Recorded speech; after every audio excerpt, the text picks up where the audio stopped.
Hello, church family. I am Eric, and this is your weekly update. All right, for those of you who are still harassing me, my face is not getting dirtier. This is still facial hair that I'm growing out. I don't know how long this is going to go. I'm tempted to say this could be a fundraiser of sorts for us. So you want me to shave my face badly enough? We're gonna have to put maybe some cookies or some key lime pie or something to that. Drop it off my house, because you can't see me, we can't touch yet. Drop it on my front door with a note, and I'll be happy to shave it for, let's say, a key lime pie. All right, this is actually some really interesting times for us, because it looks like we're starting to de-quarantine a little bit. We can't gather yet corporately as a church, and so we're still waiting on guidance as far as how it can look for us, for churches and dates. So we don't have any new news for you there, but it looks like we may be starting to see some light at the end of the tunnel, and we'll be sure to give you more information as we get it. Okay, this is going to be a shorter update for you. There's not a lot of brand new things or updates to give you. However, there are a few things I want to keep in front of you. One, last Sunday at 11:30, we had our first ever time of a corporate story sharing time over Zoom. It was about 30 minutes where we could see each other again, all get on, whoever wanted to get on, and share some stories about how we've seen God work and move in this season of quarantine.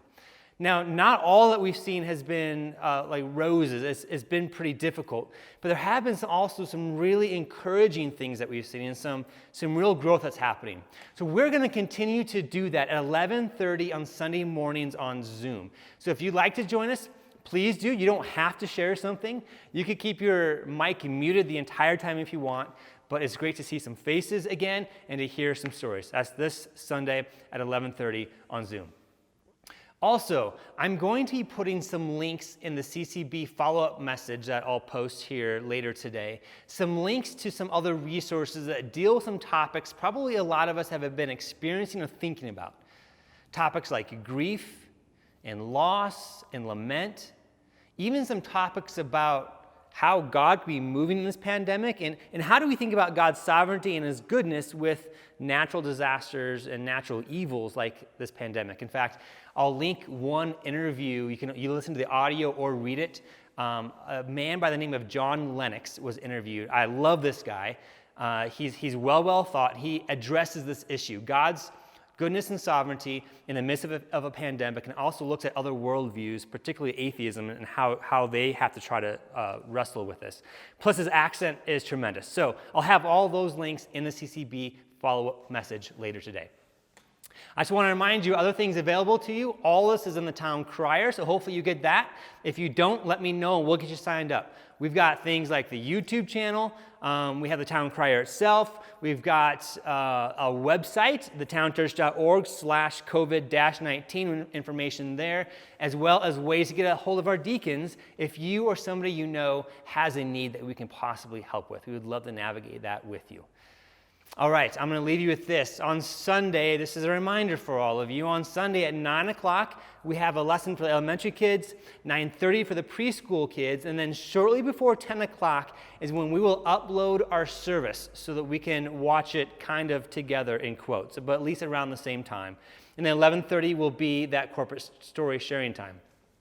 We're going to try something new this week, so I want you to look for this. We're going to reincorporate our greeting time. This is going to have to be a little bit creative since we're all virtual, but look forward to that on Sunday. And let me leave you with this, a little bit of encouragement.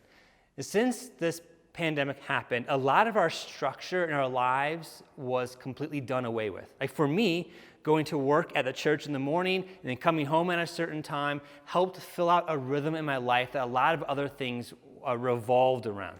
And for a lot of us, these last few weeks, you've been grappling for some sort of structure, some sort of rhythm to put in place so we still know what day it is, so we still have some healthy rhythms going. For us as a church, we've tried to do that for us on Sunday mornings. Put together a structure for us where we can follow along in a sort of liturgical rhythm for us that'll be healthy.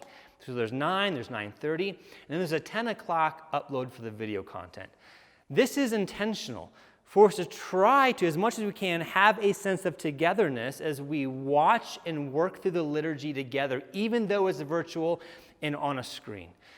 I know for some of us, 10 o'clock simply is not convenient, And because we've got time on our hands, our schedules are all over the place or are really free, we can watch that content later on in the day. But this is what I would encourage you to do. Would you commit to joining us around 10 o'clock? Even if you could do it later, try to move back to 10. Or if you've got something else going on, don't just blow it off, but try to meet with us together at 10 and be part of this rhythm that we have together as a church, even at a distance. I think this is a helpful structure for us, at least for Sunday mornings together as a body.